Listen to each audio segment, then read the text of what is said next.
Om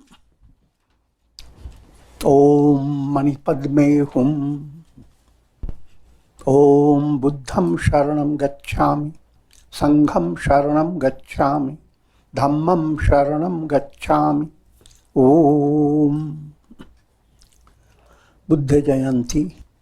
Buddha is the most developed blossom of human culture, of all religions.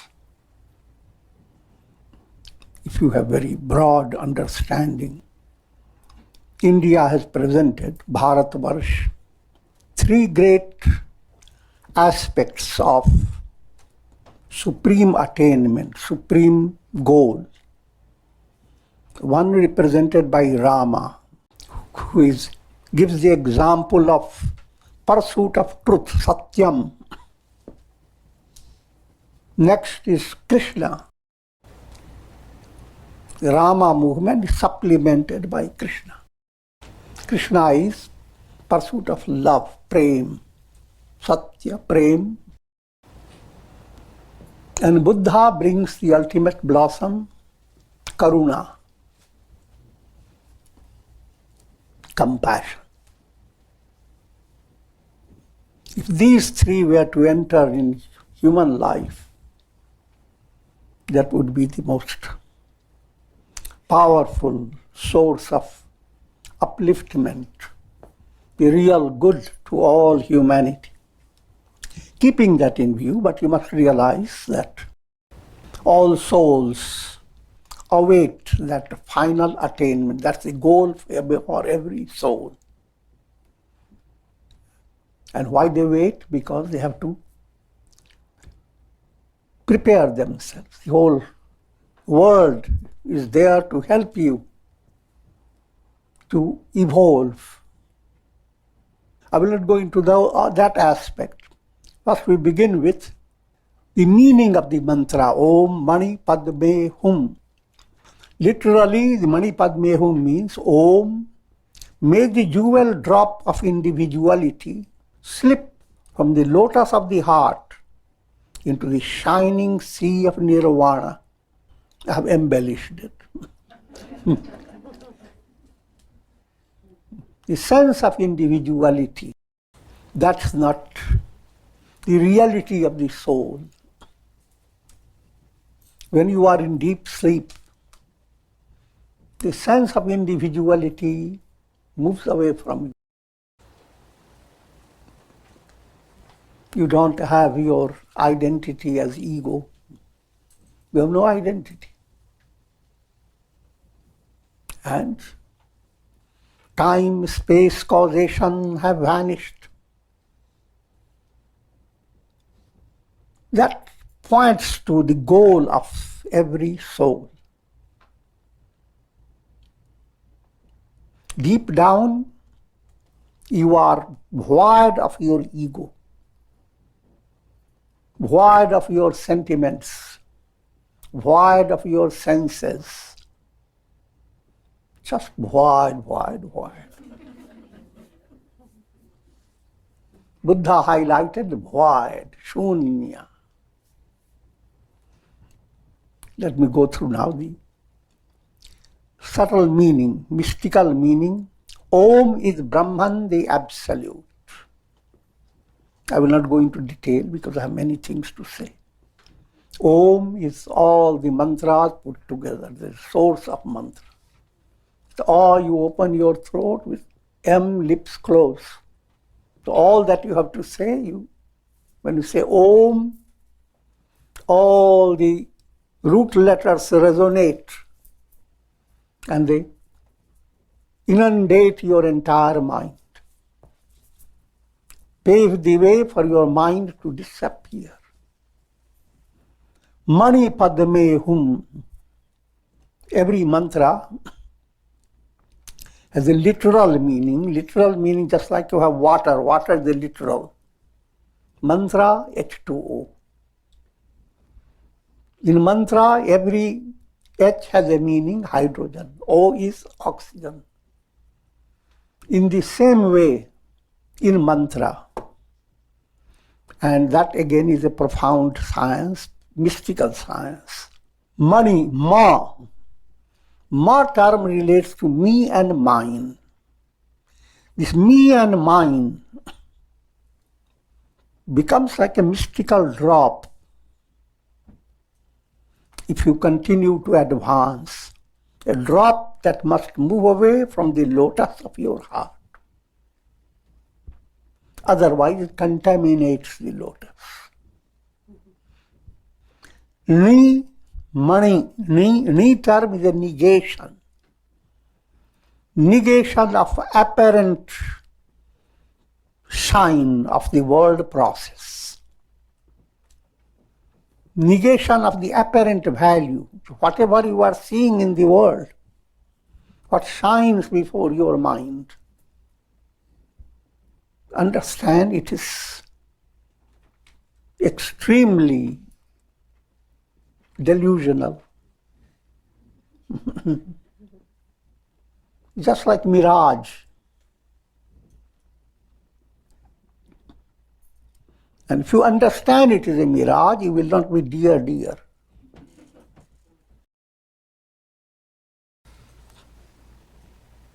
So, not to be deluded by the apparent reality. That's what you face throughout your life, apparent reality. Look at your body, is apparent. Eat halwa, it's apparent. Smell, all is apparent. These are all brain playing so many tricks. But behind all that, what is the source? That's where spirituality comes in, and that's the purpose of life. Who is the doer? Who is the thinker? Who is the perceiver? Who am I? So that negation becomes possible as you develop vivek and vairagya. Vivek is discriminative knowledge that I am not the body. The real I am is different. That type of distinction comes in your intellect. Vairagya, therefore, what you are not, you should not be identified with it. You should not allow your mind to be constantly in a state of sorrow and grief and creating karmas that lead the soul from one embodiment to another. You should not be in that turmoil. Padme. Pa term is your feet movement. Pa is pada, feet. Pragati, progress. Even the English word progress comes with pa. And therefore look up to the father as Papa.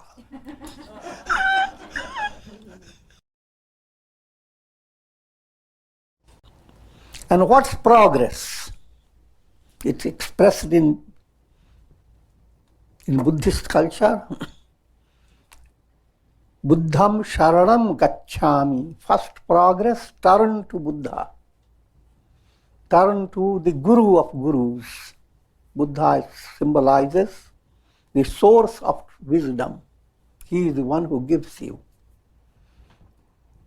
But you must understand, Buddha term doesn't mean and one individual. All sages and saints, all sources of inspiration are Buddha. Buddha is enlightened. Even before Buddha's personality came into the word Buddha was there. Shuddhosi, Buddhosi, Niranjanosi.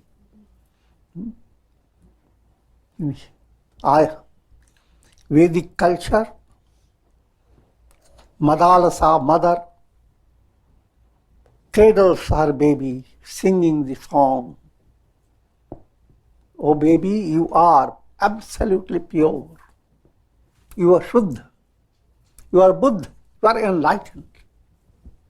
Niranjanosi, you are taintless. Taint means all these that perish, they create taint. Nothing, you are not in the world of mortality. It's a shocking situation. All things in the world that appear so real, your hand goes after it, you twist it, turn it, push it, and say it is it's real. But you realize the very hands are not real. All that experience comes through your nervous system. Just act like all that you see these days through your iPad. You may get so excited.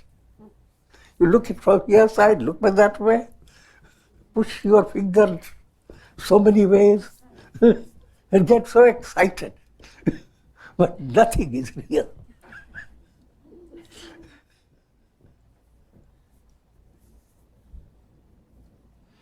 It's exactly the same predicament is with human mind and senses. But there comes a big project. How to deal with this world of illusion and allow your soul to emerge. Soul is like reflected sun up there has gone into a little bucket. Reflected sun is in all types of misery. How to teach the reflected sun that all this misery don't exist? Better still, you don't exist in the pot. So all your illusion to get happiness through the pot, understand, is zero. That's what Buddha did. He emphasized zero, nothing.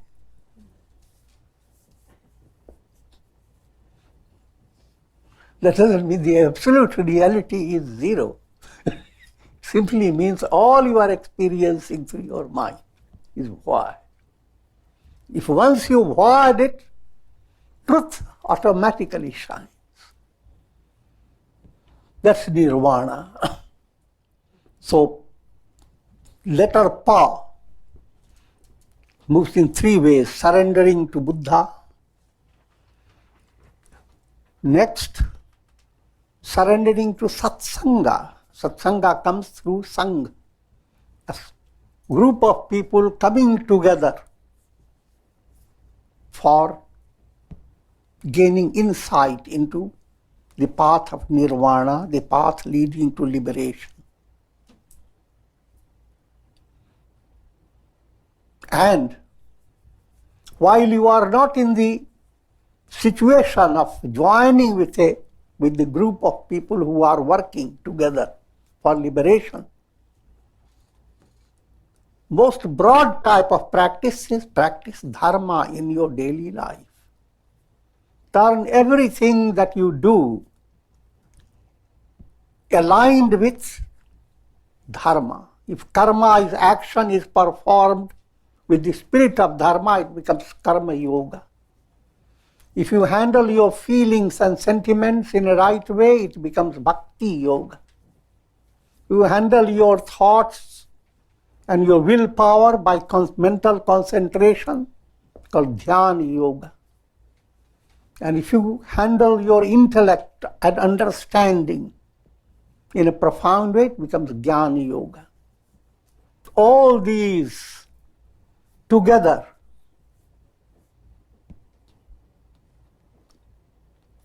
is a path of dharma. So, dharma must enfold your entire life.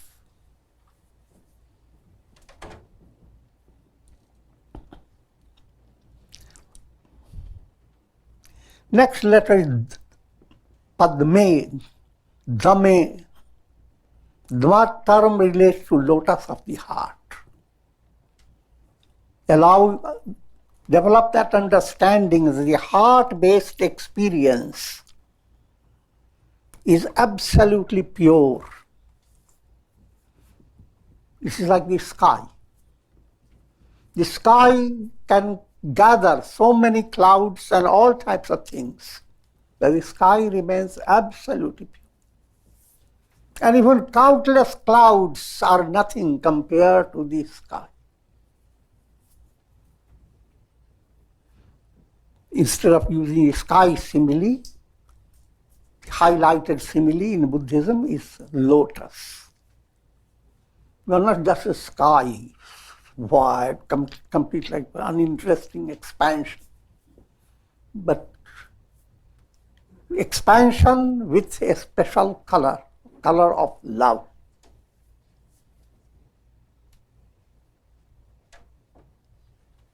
That type of heart is your healthy state. And to promote that heart, that is the purpose of satsanga, and purpose of living a divine life. And Buddha termed it vihar. It is the best entertainment that you can get.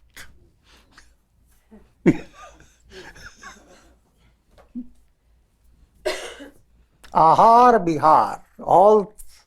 All souls enjoy in two ways. Ahar, things you eat and nourish.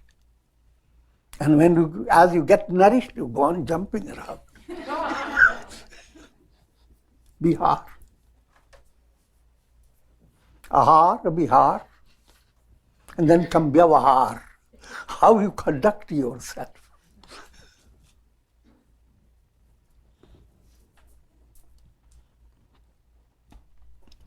And the last letter is hum. Hum. Blowing out the flame of craving.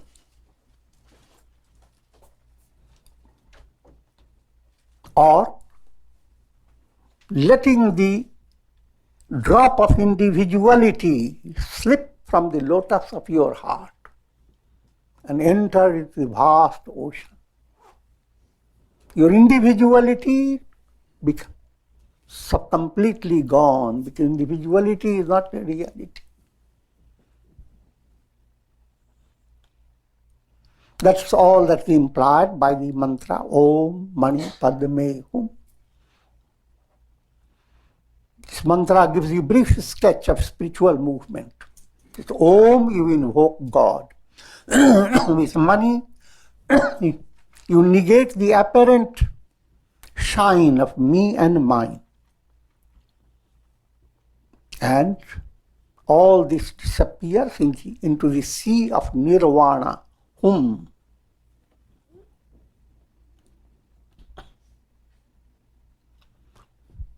Just to give you some items of highlighted insight into Buddha's life.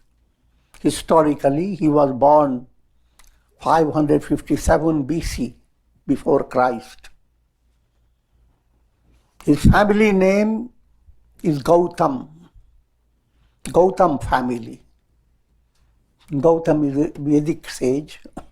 Gau relates to Upanishadic wisdom. All the Upanishads are the cows.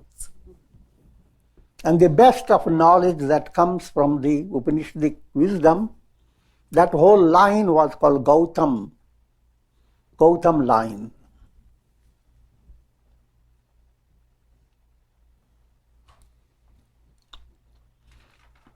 And he was, the clan to which he belonged was called Shakya Muni. That again is a Vedic term. Muni term is souls that become deeply involved in attaining enlightenment. Muni is one who does manan, allows the mind to reflect upon who am I. In other words, Buddha was born in a family steeped in spiritual culture. And his name was Siddhartha. Artha is purpose. Siddha, fulfillment. The parents always give the name, the best name from the scriptures. They themselves don't understand the whole meaning. But they find the name and they give it. That's also the beauty of culture. Instead of just naming a person with meaningless words. I don't want to hurt anybody.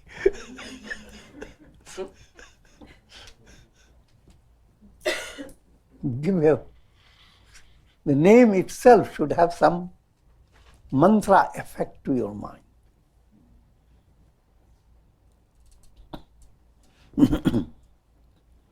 So that was his name. Siddha, literally it means one who lives for fulfilling the purpose of life. Purpose of life is four aspects. Dharma, artha, kama, moksha. Dharma is ethical value of life. Allow your life to evolve on the basis of ethical value. Be good, do good. That should be your foundation. If your progress demands to go against it, developing the idea of let me attain progress by hook or by crook, instead of be good, do good.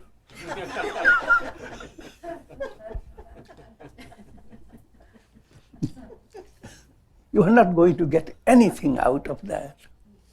You will get a whole life, maybe, but a life of a terrorist, a life of a monster, a life that creates so much trouble for yourself and for the world around.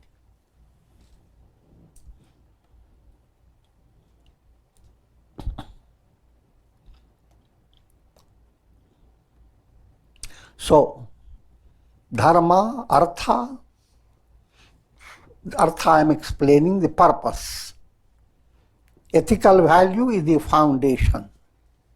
Next stage, artha. Artha is material resources. What type of business you do and all the resources needed for your practical life. Next, third stage is called kama, called vital value of life. How do you fulfill your desires? There are threefold desire in every individual.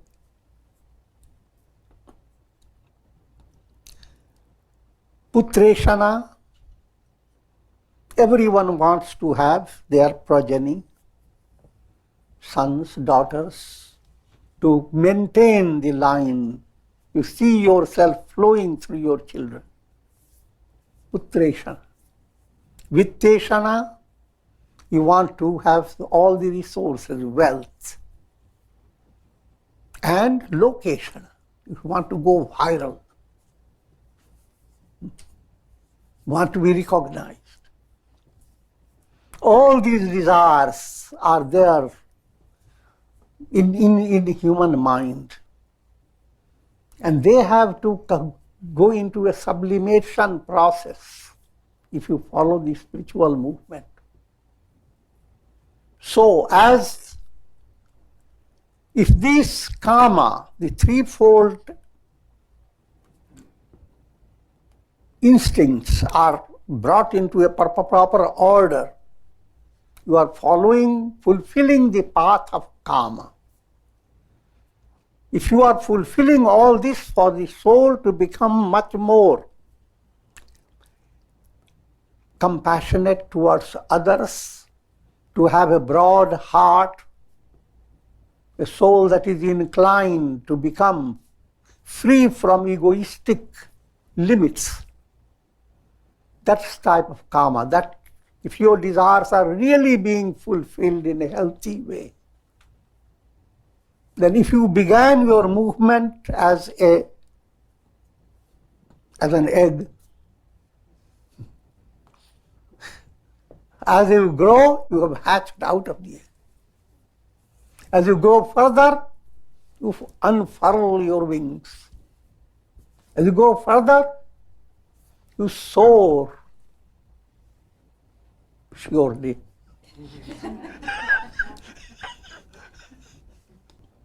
And final goal is moksha.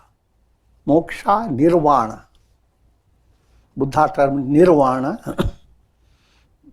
And nirvana gave such shock to people that nothing is real. Buddha never meant it. In the Gita, sages modified it. Brahma nirvana. Not only just all void, but Brahman, the reality. Mind has to handle two things. All this is nothing. Next, all this is Brahman. All this I am. When mix these two together, then you are Buddha. If you keep confused with this, you are a Buddhu.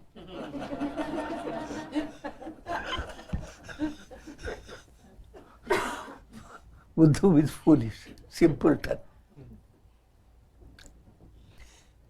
His father's name was Shuddhodan, mother's Maya Devi.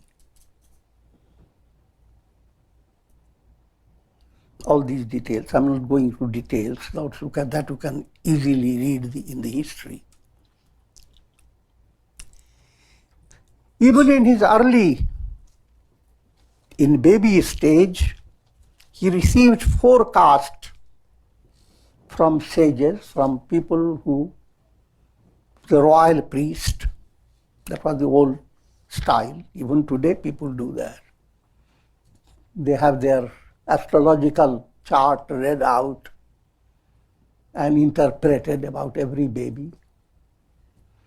Buddha, as a baby, Siddhartha,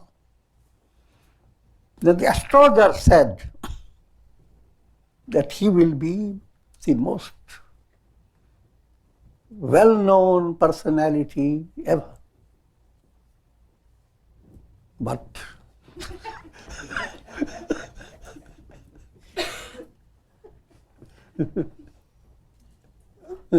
he will give up kingdom. He will not stay with the king.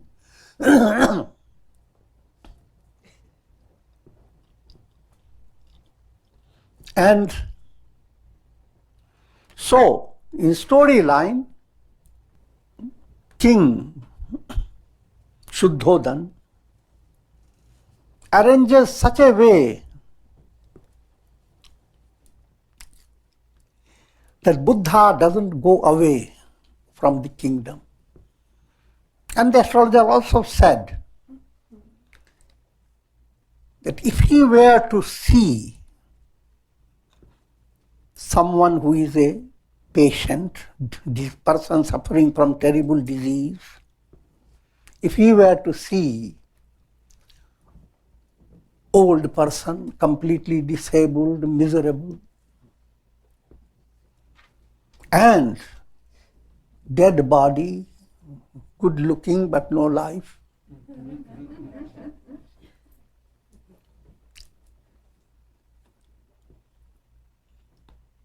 and what's still? If you were to see a sannyasi,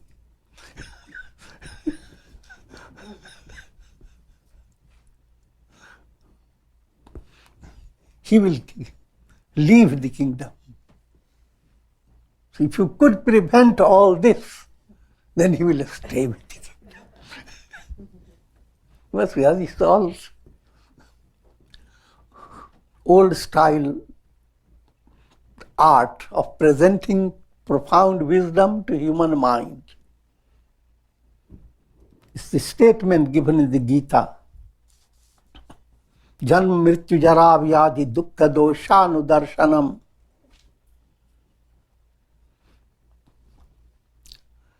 Gita in 13th chapter. Speaking of characteristics of jnana, wisdom. If you are developing wisdom in your heart, your mind looks at the world not as a world that is source of your eternal joy, but the world that constantly gives you misery in the form of janm, birth, death, old age, disease. I will not detail upon it. The world is filled with details. Want more details? Go to Google.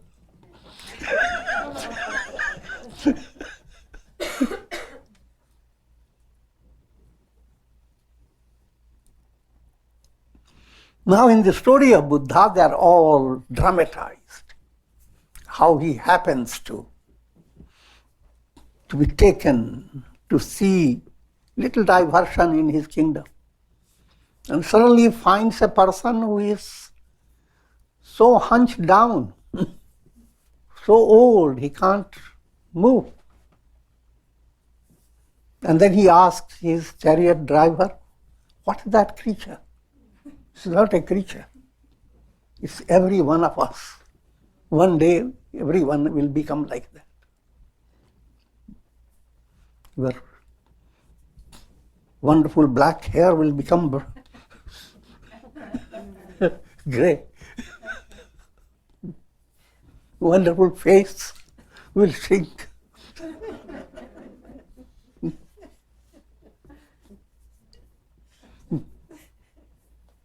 And all your teeth will not stay in your mouth.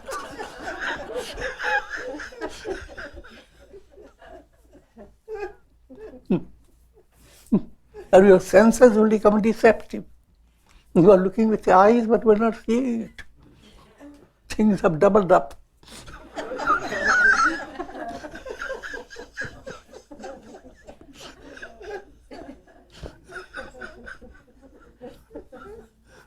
And even there is no noise, you are hearing it.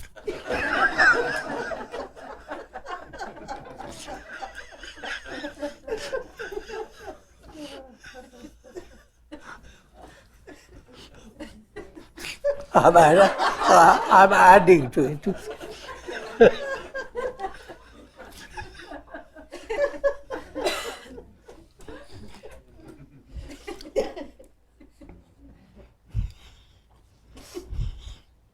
And then in another session, he meets a patient. Patient is very healthy looking, body is good, but lot of agony, lot of pain. And there again the driver tells him that this everyone who comes here, deh dhare ka dand hai, which means anyone who enters human embodiment has to have some sickness, some affliction, some disease, that's how. And nobody is exempt. And when suddenly a virus affects you, then things go wild. You have to put a swab on your nose, and so forth.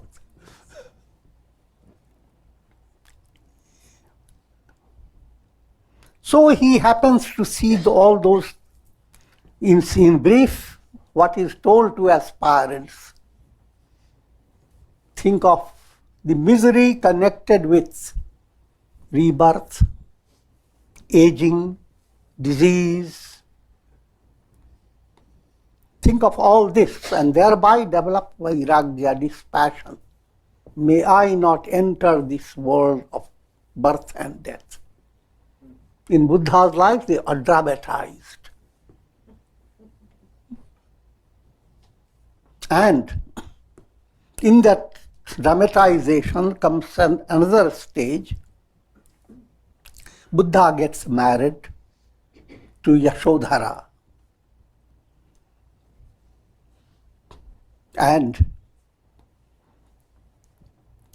baby is born. Buddha names the baby Rahul. Rahul means thorn.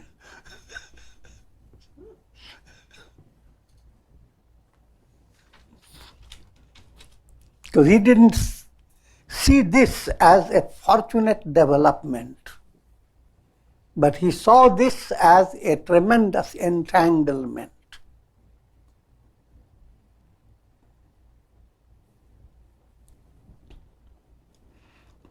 But it gave him an opportunity, because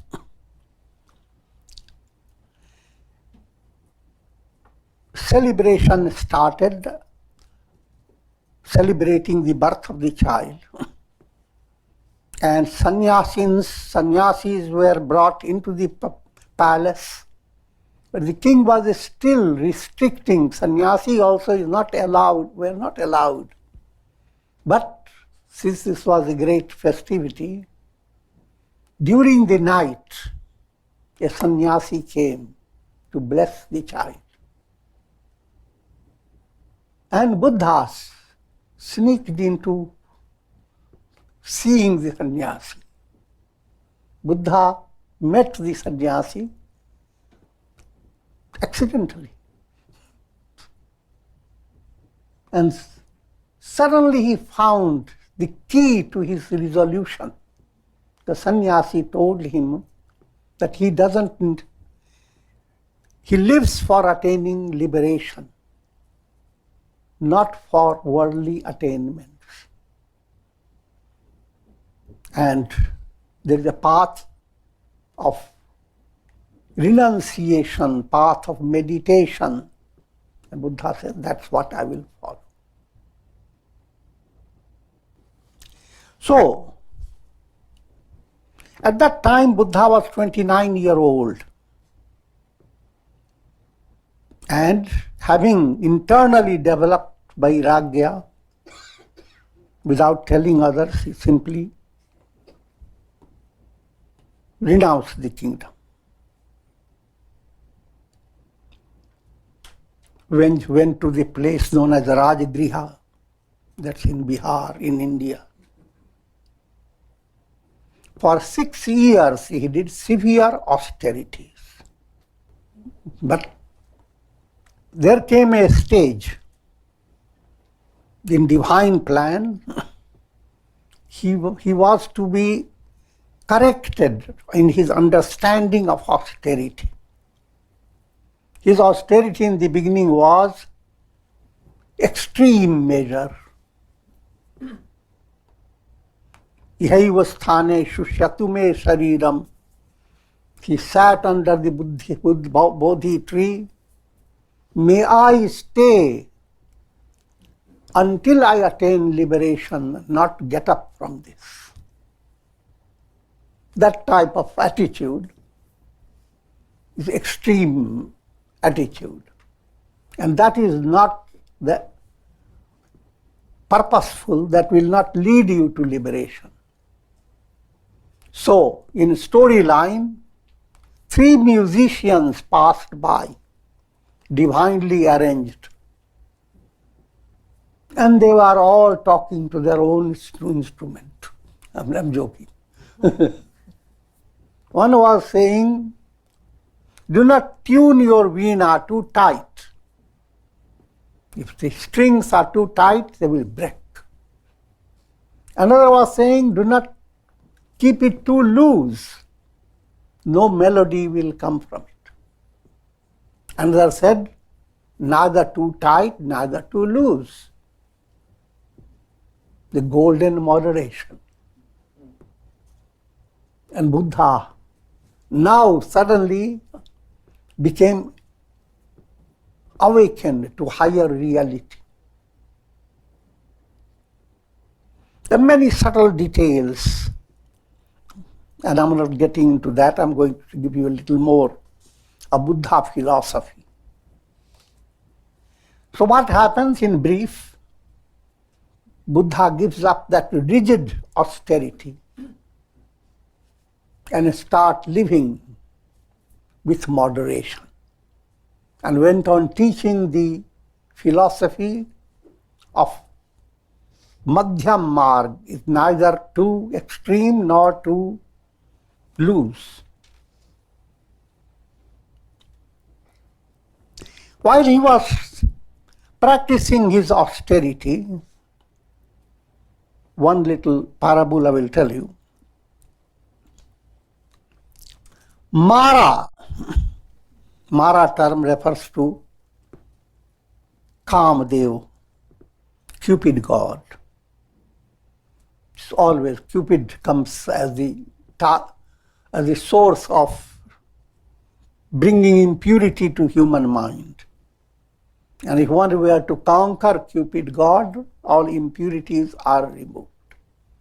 But Cupid god refers to 6 types of impurities: perverted desire, anger, pride, delusion, and jealousy.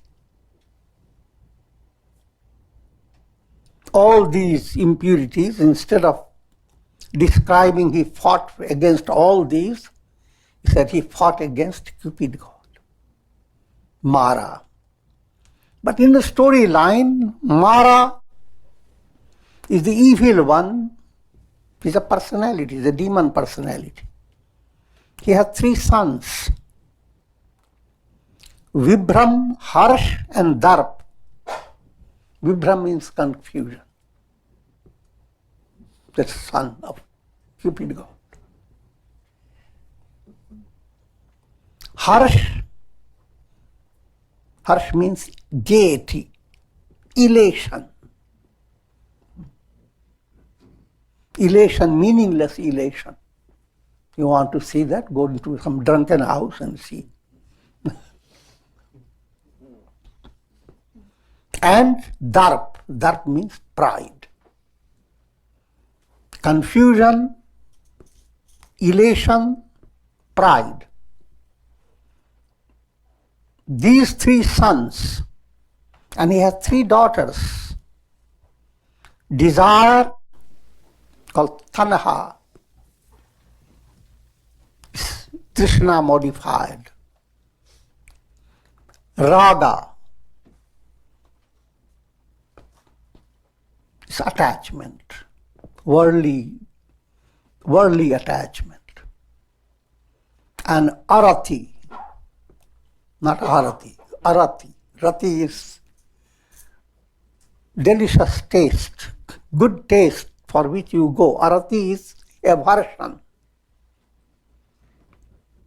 So Mala term, impurity, has been described in the form of this whole picture, story. Mala with his 3 sons and his 3 daughters, they all attack Buddha, and they didn't succeed. They were defeated. Now when Buddha began to teach, the highlight of his teaching, 4 noble truths, which same as in all philosophies, Vedanta, the Vedantic terminology, the Heya, Heya Hetu, Hana and Hanopaya. Heya, what is to be abandoned, pain.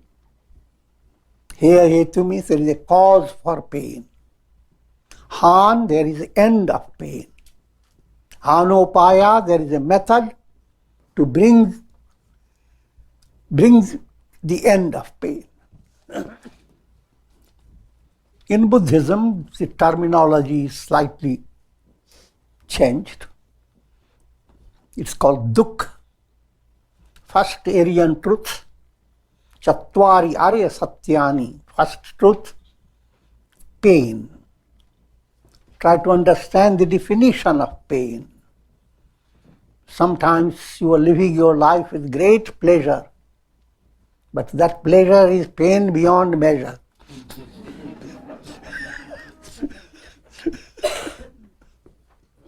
When there is pain, you can measure it, but pleasure, you can't measure it. But where it is leading you to, not only entanglement in this life, coming in future lives. So life is not meant just to pursue one's dream, fancy. One life is meant to follow the guidance. So, first Arya Satyani refers to developing that understanding based upon all the pain involved with birth, age, death, grief, distress. The second one is called dukkha samudaya, cause of pain. And the cause is described, trishna. Trishna is your desire that becomes very keen. Trishna is of three types. Kama trishna means desiring sense pleasure. Bhava trishna, maintaining the world process, maintaining your stupidity.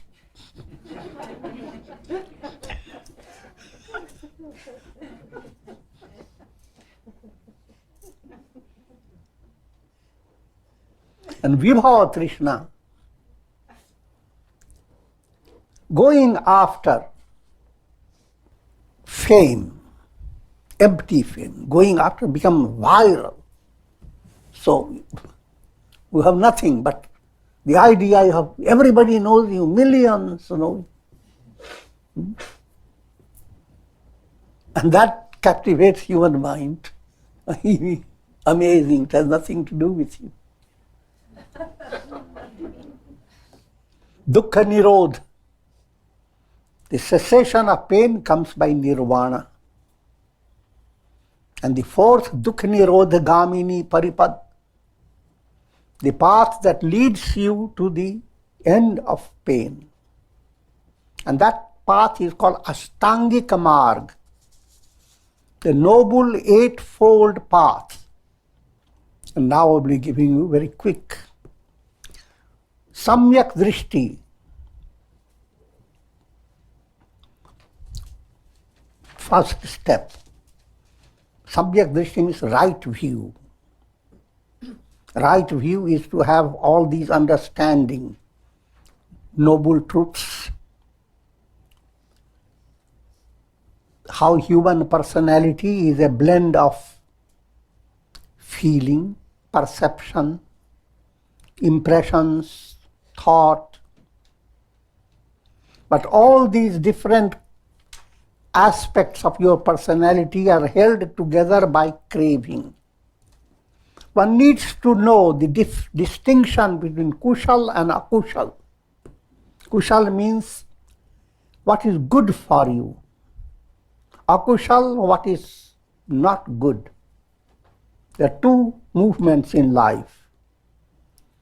Upanishadic terminology is preya and shreya. Shreya movement is good for you, you integrate yourself and move higher and higher, attain liberation. Preya movement is pleasant movement, but it's not good for you. Ahimsa is Shreya movement, non-violence. Hinsa, violence, is the negative movement. The second one is called Samyak Sankalpa, right resolve. Third one is called Samyak Vacha, not to commit sinful karmas by speech, backbiting, harsh speech, vain talks. No. Not getting too much with palavras.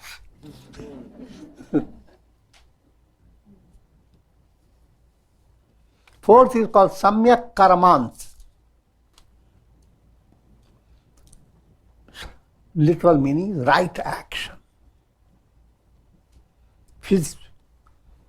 Do not kill, do not steal.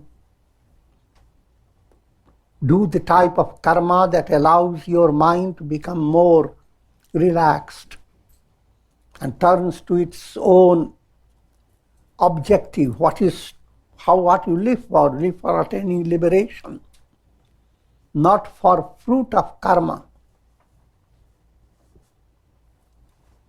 Samyak ajiv, fifth one, right livelihood.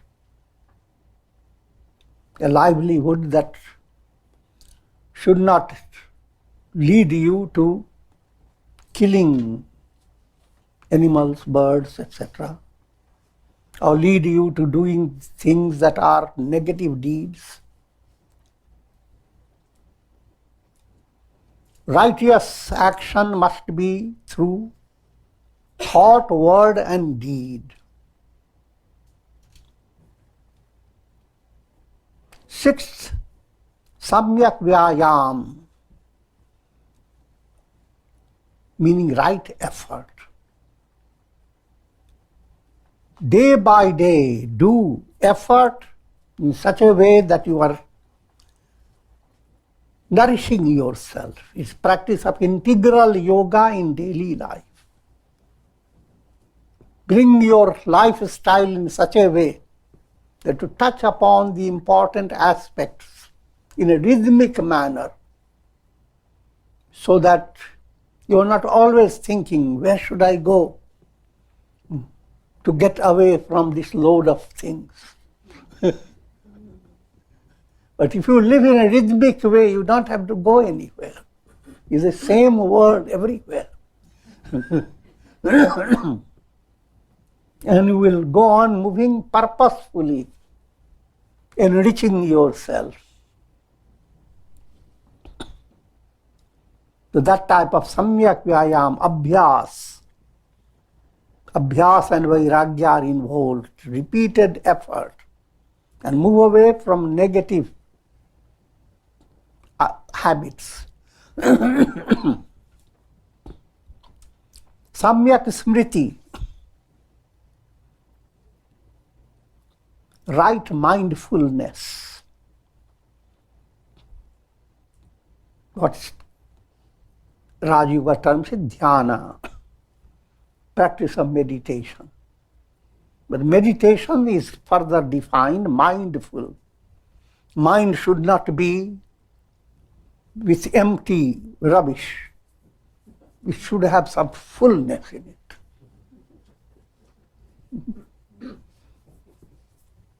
Bring some flowers. Mind does amazing things. So don't keep your mind filled with junk. Learn the art of allowing the mind to gather wonderful flowers, suman.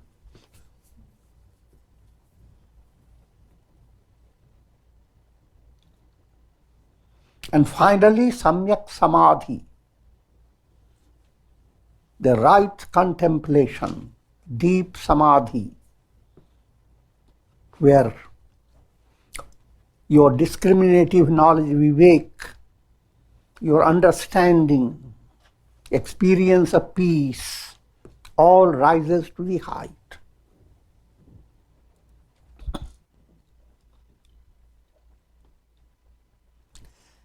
Dhammapada is like Bible in the Buddhist religion and has many things that are very similar to the Gita.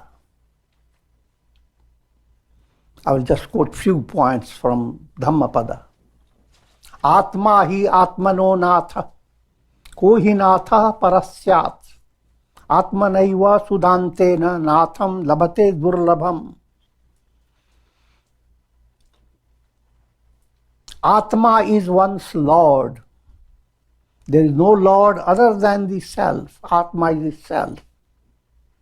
By conquering the self, one attains the Supreme Lord, which refers to nirvana, liberation.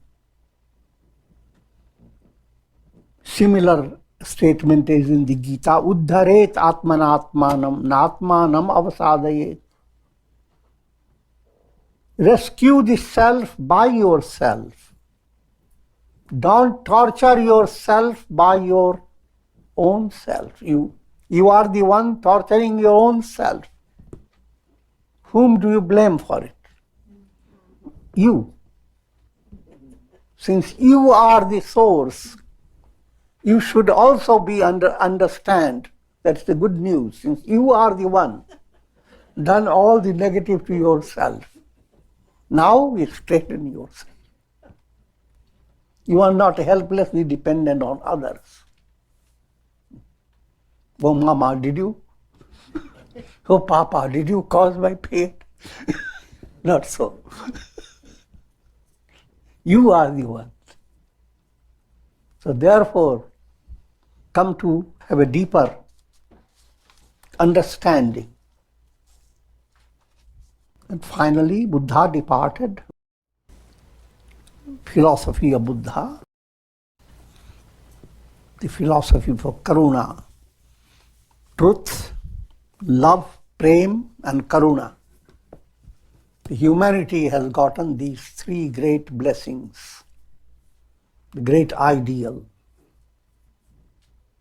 And Buddha Jayanti is meant to bring that inspiration in your heart to follow these ideals. And with this I'm going to conclude. Om Triambakam Yajamahe Sugandhim Pushti Vardhanam Urvarukma Bandhanan Mrityor Mukshyamamritat. Om Buddham Sharanam Gacchami Sangham Sharanam Gacchami Dhammam Sharanam Gacchami. Om Mani Padme Hum. Om Shanti Shanti.